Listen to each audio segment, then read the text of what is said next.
Hello students, उम्मीद है आप सब खैरियत से होंगे और अल्लाह मियाँ आप लोग को हमेशा खैरियत से ही रखे।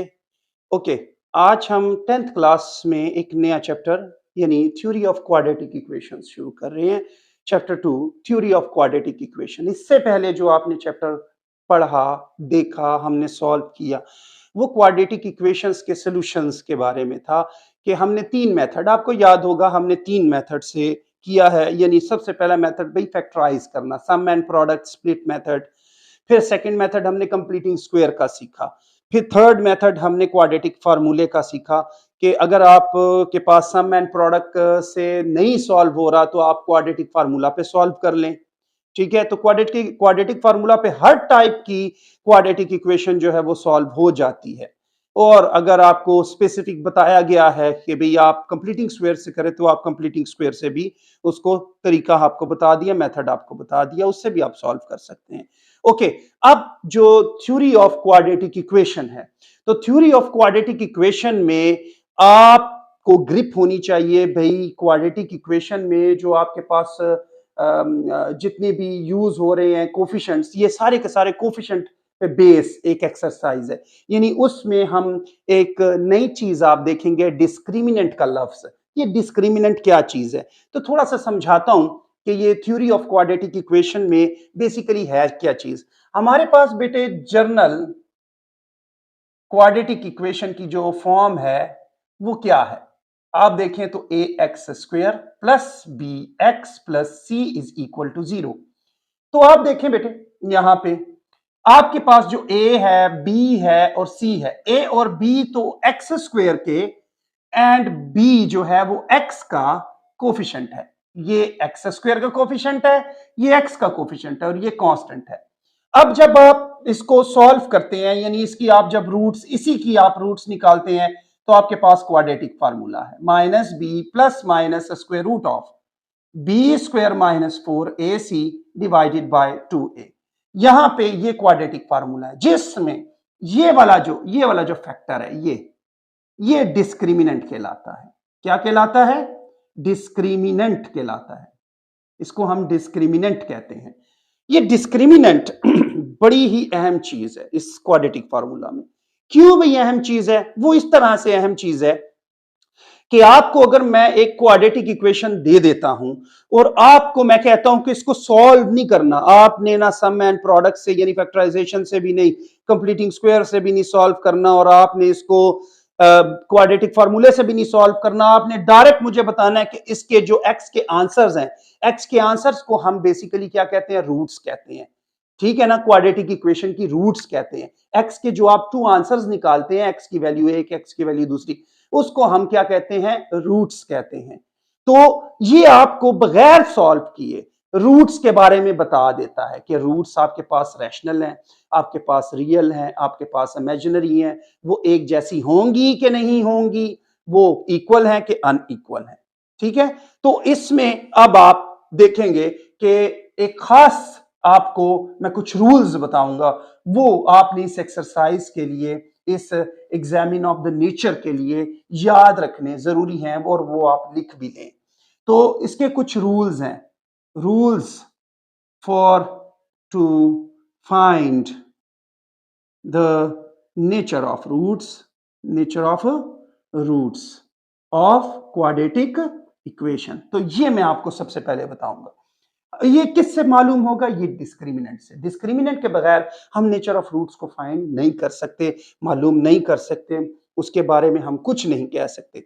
तो फर्स्ट रूल है कि जब आपके पास ये जो डिस्क्रिमिनेंट है बी स्क्वायर माइनस 4ac, ये आपके पास ग्रेटर देन 0 आ जाए। ग्रेटर देन 0 का मतलब है पॉजिटिव नंबर में आंसर आ जाए आपके पास। अब ग्रेटर देन 0 में दो चीजें आ सकती हैं। ठीक है ना, ग्रेटर देन 0 में दो चीजें आ सकती हैं। एक तो ये कंप्लीट स्क्वायर भी बना सकता है। क्या बना सकता है? Complete square. कंप्लीट स्क्वायर तो जानते हैं ना, 1 आ गया, 4 आ गया, 9 आ गया, ठीक है, 16 आ गया, 25 आ गया, इसी तरह से बहुत से कंप्लीटिंग स्क्वायर।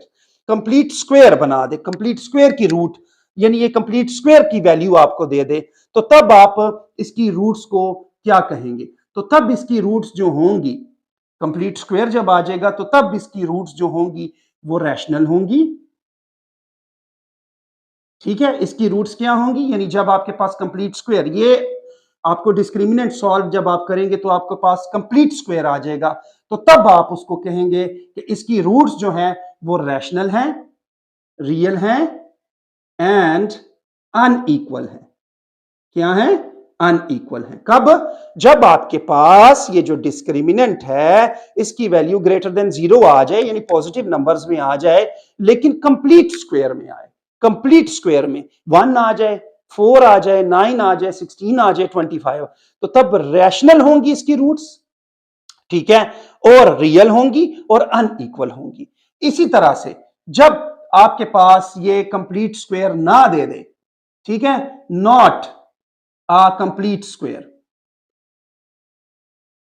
कंप्लीट स्क्वायर ना दे दे आपको, तो तब इसकी रूट्स के आंसर जो होंगे वो इररेशनल होंगे, यानी इसके जितने भी आंसर्स हैं वो सब स्क्वायर रूट की फॉर्म में आएंगे, स्क्वायर रूट में बंद आएंगे, जैसे इररेशनल स्क्वायर रूट 3, ठीक है, स्क्वायर रूट 5, स्क्वायर रूट 7, इस तरह के फॉर्म में आएंगे आपके पास आंसर, तो इसको इररेशनल होंगे। रियल तो ये होंगे ही होंगे एंड अनइक्वल भी होंगे। क्या होंगे, अनइक्वल भी होंगे। ओके, अच्छा, फिर पहली बात तो ये हो गई। अब दूसरी बात यहां पे मैं सॉल्व कर रहा हूं, तो दूसरी बात ये है कि जब आपके पास ये जो डिस्क्रिमिनेंट है ये अगर तो 0 आ गया, क्या आ गया, 0 आ गया, ये आपने लिखना है, अपने पास नोट कर लेना है। ये जब 0 आ गया तो तब इसकी रूट्स जो हैं, रूट्स ऑफ क्वाड्रेटिक इक्वेशन जो हैं आर क्या होंगी, रैशनल होंगी, इसकी तरह ही रैशनल होंगी, रियल होंगी, लेकिन इक्वल होंगी, एक जैसी आएंगी। जब डिस्क्रिमिनेंट, और ये बड़ी खास कंडीशन है इसकी, कि जब डिस्क्रिमिनेंट का आंसर आपको 0 मिल जाएगा तो इसकी रूट्स क्या होंगी, रैशनल होंगी, रियल होंगी एंड इक्वल होंगी। ओके, इसकी वैल्यू जब 0 आ जाएगी, रैशनल होंगी, रियल होंगी एंड इक्वल होंगी। इस कंडीशन में रैशनल, रियल, लेकिन अनइक्वल होंगी, इसमें इक्वल होंगी। रूट्स कब इक्वल हो सकती हैं, तो आपके पास क्वाड्रेटिक इक्वेशन की रूट्स कब इक्वल हो सकती हैं, वो सिर्फ एक कंडीशन है, जब डिस्क्रिमिनेंट क्या आ जाए, 0 आ जाए। तो ये बात याद रखनी है आपने। नंबर 3 आसान है कि बी स्क्वायर माइनस 4ac की वैल्यू लेस देन 0 आ जाए, यानी स्क्वायर रूट में आपके पास नेगेटिव साइन आएगा, लेस देन 0। लेस देन 0 का मतलब है -1, -2, माइनस कुछ भी, बस नेगेटिव आ जाए, नेगेटिव आंसर आ जाए, इसका माइनस में आंसर आ जाए, तो इसकी रूट्स जो हैं आर, रूट्स आर क्या होंगी, ये इमेजिनरी होंगी। क्या होंगी, इमेजिनरी होंगी। इमेजिनरी का मतलब होता है स्क्वायर रूट में जब नेगेटिव साइन आ जाए इसको हम इमेजिनरी कहते हैं, तो रूट्स आर इमेजिनरी होंगी। ठीक है, ये रियल नहीं होंगी, फिर इमेजिनरी होंगी एंड अनइक्वल होंगी। Roots are imaginary and unequal होंगी। ठीक है, अब हम इसके जब क्वेश्चंस को सॉल्व करेंगे तो इसमें हमने यही फाइंड आउट करना है कि वो आपसे कहेगा without solving the quadratic equation find the natures of root, find the natures of root, find the value of k, उसी कंडीशंस पे आपको वो पूछेगा। तो आप देखिए ये मैंने सारी कंडीशंस आपके लिए लिख ली हैं, आप इसको एक स्क्रीनशॉट ले लें, रख लें, अपने पास लिख लें और समझ लें और याद कर लें।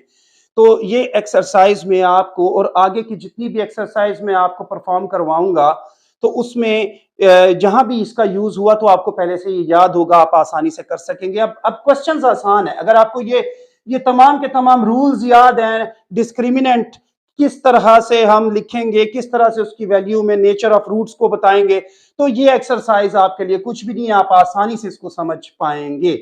ओके, यहां पे देखें, यहां पे है आपके पास, कहता है कि फाइंड द डिस्क्रिमिनेंट, और कुछ नहीं पूछ रहा, कहता है फाइंड द डिस्क्रिमिनेंट। ये आपसे नहीं पूछ रहा कि भाई आप examine the nature of roots. तो आपने इसमें सोल्यूशन में करना क्या है, आप सबसे पहले इसमें कोफिशिएंट्स की वैल्यू ले लें, क्वाड्रेटिक इक्वेशन के जो कोफिशिएंट्स हैं, कांस्टेंट है, उसकी वैल्यू ले लें। ए की वैल्यू 1 है, बी की वैल्यू -4 है और सी की वैल्यू 13 है। तो इस तरह से आप इसका डिस्क्रिमिनेंट लिख लेंगे। भाई डिस्क्रिमिनेंट हमारे पास है बी स्क्वायर माइनस 4ac, इसमें वैल्यूज को पुट कर लें। -4b की होल स्क्वायर, यानी b की वैल्यू है -4, इसके ऊपर स्क्वायर 4 1 इंटू 13, तो आप देख लें ये 16 दे देगा, और 13 4 जार 52 में से निकाल लेंगे 16 को, तो आपके पास यहां पे वैल्यू आपके पास बनती है 36। तो आपके पास ये जो 36 बन रही है ये क्या है, लेस देन 0 है। अभी उसने नेचर ऑफ रूट्स तो आपसे पूछा नहीं, लेस देन 0 है तो इसकी कौन सी रूट्स आएंगी, लेस देन 0 हो जाएगा तो क्या आ जाएगा, इमेजिनरी। ठीक है, इसी तरह से सेकंड क्वेश्चन को देखें, तो सेकंड क्वेश्चन में भी आप सबसे पहले तो a की वैल्यू ले लें 4 है, b की वैल्यू -5 है और c की वैल्यू 1 है। तो आप इसका डिस्क्रिमिनेंट लिख लें। डिस्क्रिमिनेंट में अब वैल्यूज को पुट कर लें। b की वैल्यू है -5 का स्क्वायर -4 इंटू 1, तो ये 25 -16, तो ये आपको 9 दे देगा, और ये 9 क्या है, ये कंप्लीटिंग स्क्वायर है। ठीक है, ये चीज याद रखनी है। अभी तो बस ये डिस्क्रिमिनेंट है ना, अभी तो क्वेश्चन का आंसर है डिस्क्रिमिनेंट फाइंड करें, तो आपने जस्ट डिस्क्रिमिनेंट फाइंड कर ली, लेकिन ये कंप्लीटिंग स्क्वायर है, तो कंप्लीटिंग स्क्वायर जब आ जाएगा तो रूट्स आर रैशनल होंगी, रियल होंगी एंड अनइक्वल होंगी। इसी तरह से आप ये जो थर्ड क्वेश्चन है, ठीक है, इसको आप खुद से फाइंड आउट कर लें। x square plus x plus 1 equal to 0, a की वैल्यू 1, b की वैल्यू 1, c की वैल्यू भी 1 है। ओके, अब सेकंड क्वेश्चन की तरफ आते हैं। तो सेकंड क्वेश्चन में वो कह रहा है इसी तरह से आप पहले डिस्क्रिमिनेंट निकालेंगे, क्योंकि आप नेचर ऑफ रूट्स तो डिस्क्रिमिनेंट के बगैर नहीं फाइंड करके दे सकते। आप सबसे पहले डिस्क्रिमिनेंट को फाइंड करेंगे। तो यहां पे देखें, a की वैल्यू क्या है बेटे 3, b की वैल्यू -5 एंड c की वैल्यू 1 है। तो आप डिस्क्रिमिनेंट को इस्तेमाल कर लेंगे। डिस्क्रिमिनेंट लिखा b स्क्वायर -4ac, इसमें वैल्यूज को पुट किया, -5 का स्क्वायर -4 3 इंटू 1, तो ये 25 -12, ये 13 दे देगा। 13 ग्रेटर देन 0 है, लेकिन परफेक्ट स्क्वायर नहीं है, नॉट अ परफेक्ट स्क्वायर, ये परफेक्ट स्क्वायर नहीं है। तो रूट्स आर, तो इसकी आंसर क्या होगा, रूट्स आर क्या होंगी, इर्रेशनल, ठीक है, रियल और अनइक्वल होंगी इसकी roots, real, rational, irrational and unequal roots होंगी। सिमिलरली ये आपने आंसर दे दिया, इसको भी देखें, a की वैल्यू 6 लिखी, b की वैल्यू 1 लिखी, c की वैल्यू -2 लिखी। अब आपने डिस्क्रिमिनेंट, आपके पास है b स्क्वायर -4ac, तो आपने वैल्यू को लिखा 1 का स्क्वायर -4 इंटू 6 इंटू -2, तो 1 and minus minus plus, 4 2 jar 8, 8 6 jar 48, आपके पास क्या आया 49। ये तो भाई कंप्लीट स्क्वायर है। वो कैसे कंप्लीट स्क्वायर है, वो कंप्लीट स्क्वायर इस तरह से है, ये 7 का होल स्क्वायर है। तो फिर रूट्स क्या होंगी, तो रूट्स आर, कंप्लीट स्क्वायर में रूट्स आर रैशनल होती हैं, रियल होती हैं, अनइक्वल होती हैं।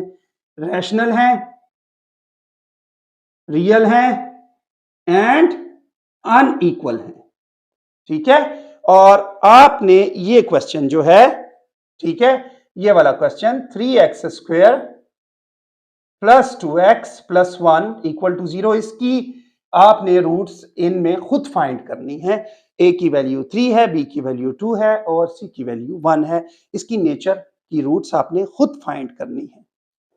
ओके बेटे, क्वेश्चन नंबर 3 को देखें। कंटिन्यू करते हैं, क्वेश्चन नंबर 3 को देखें कि भाई k की वैल्यू क्या होगी। कहते हैं इस क्वाड्रेटिक इक्वेशन में इस k की वैल्यू क्या है। जैसे इन क्वाड्रेटिक इक्वेशन में यहाँ पे 5 है, यहाँ पे 1 है, यहाँ पे 4 है, यहाँ पे k की वैल्यू क्या होगी। कंडीशन क्या है, वो क्या कह रहा है आपसे कि भाई मैं आपको ये बता देता हूं, k की वैल्यू निकालने के लिए वो आपको हेल्प दे रहा है। वो आपको कह देता है मैं आपको ये बता देता हूं कि भाई इसकी जो रूट्स हैं, इसकी क्वाड्रेटिक इक्वेशन की जो रूट्स हैं, तो वो आपके पास क्या है, वो आपके पास इक्वल है। अच्छा, तो भी क्वाड्रेटिक इक्वेशन में रूट्स कब इक्वल होती हैं, तो जब हमारे पास जो डिस्क्रिमिनेंट है, ठीक है ना, डिस्क्रिमिनेंट हमारे पास यानी b स्क्वायर -4ac, जब हमारे पास क्या होता है, इसकी वैल्यू इक्वल टू 0 होती है, तब हमारे पास इसकी रूट्स क्या होती हैं, इक्वल होती हैं। तो यहां आपके माइंड में ये बात होनी चाहिए कि जब डिस्क्रिमिनेंट आपके पास 0 होता है तब रूट्स इक्वल होती है। तो यहाँ पे a की वैल्यू आपके पास 1 है, b की वैल्यू k है, c की वैल्यू 9 है, और ये आपने सबसे पहले लिख लिया। अच्छा जी, अब उसने क्वेश्चन में गिवन है, ये आपको पास गिवन है कि भाई roots of given quadratic equation are equal है। अच्छा जी, उसने खुद बताया इक्वल है, तो फिर हमारे पास यहां पे कंडीशन है। कंडीशन क्या है कि रूट्स तो उसी वक्त इक्वल हो सकती है जब डिस्क्रिमिनेंट इक्वल टू 0 हो। ओके, तो बस इसमें आपने क्या करना है, b की वैल्यू, c की वैल्यू, a की वैल्यू पुट करें, सॉल्व करें, k की वैल्यू आपके पास आ जाएगी। ओके, तो b की वैल्यू है k का स्क्वायर, a की वैल्यू आपके पास 1 एंड 9 इज इक्वल टू 0। तो k square minus 36 is equal to 0। तो k square is equal to 36 दूसरी तरफ शिफ्ट कर ले, 36 मिल गया आपको, taking square root on both sides. तो k स्क्वायर का स्क्वायर रूट ले लिया, 36 का स्क्वायर रूट ले लिया, कैंसिल हो जाएगा, तो k की वैल्यू प्लस माइनस 6 आपके पास आ जाएगी। तो आपके पास k की वैल्यू आ चुकी ना। ओके, अब इसी तरह से वो b में क्या कहता है, b में जस्ट आपके पास हमारे वहां पे आपके पास क्वाड्रेटिक इक्वेशन में 12x square kx plus 3 equal to 0 है। a की वैल्यू 12 ले ली है, b की वैल्यू k ले ली है और c की वैल्यू 3 ले ली है आपने। ओके, तो आप उसी तरह से भी यहाँ पे तो हमें बताया है उसने क्वेश्चन में कि भाई रूट्स जो हैं ऑफ क्वाड्रेटिक इक्वेशन आर क्या है, इक्वल है। अच्छा, तो कब इक्वल होती हैं, तो कंडीशन है यहाँ पे। ठीक है, क्या कंडीशन है कि b square minus 4ac equal to 0 हो, तो तब ये रूट्स क्या होती हैं, इक्वल होती हैं। तो इसमें वैल्यूज पुट कर लें, तो के स्क्वायर माइनस 4, ए की वैल्यू है 12 इंटू 3 इज इक्वल टू 0। तो के स्क्वायर 4 और 3 are 12, 12 12 are 144 is equal to 0। तो के स्क्वायर 144 आ जाएगा, taking square root on both side ले लेंगे, तो k square square root is equal to 144 square root, ये कैंसिल हो जाएगा, तो के की वैल्यू 12 प्लस माइनस में आपके पास आ जाएगी। इसी तरह से आपने जब क्वेश्चन नंबर 3 को परफॉर्म किया तो आपके पास जो सी है उसमें आपके पास है भाई x square minus 5x plus के इज इक्वल टू 0। ए की वैल्यू 1 है, बी की वैल्यू -5 है और सी की वैल्यू k है। तो इसी तरह से आपके पास कंडीशन वही लिख लेनी है आपने सेम। आपने डिस्क्रिमिनेंट जो है वो इक्वल टू 0 ले लेना है, इसमें वैल्यूज को पुट कर लेना है, -5 का स्क्वायर -4 1 इंटू के इज इक्वल टू 0। तो आपके पास प्लस 25 बनेगा, -4k इज इक्वल टू 0, ये उस तरफ शिफ्ट कर लेंगे -4k, तो ये 25 नेगेटिव आ जाएगा, नेगेटिव नेगेटिव कैंसिल हो जाएंगे, डिवाइड कर देंगे 4 को on both side, 4k by 4 25 by 4 cancel हो जाएगा, तो k की वैल्यू 25 बाय 4 आपको मिल जाएगी। उम्मीद है आप लोगों के लिए एक्सरसाइज आसान हुई होगी और अगले क्वेश्चंस मैं फिर आपके पास लेके आता हूं नेक्स्ट पार्ट में। उस वक्त तक अल्लाह हाफिज। Okay, thank you.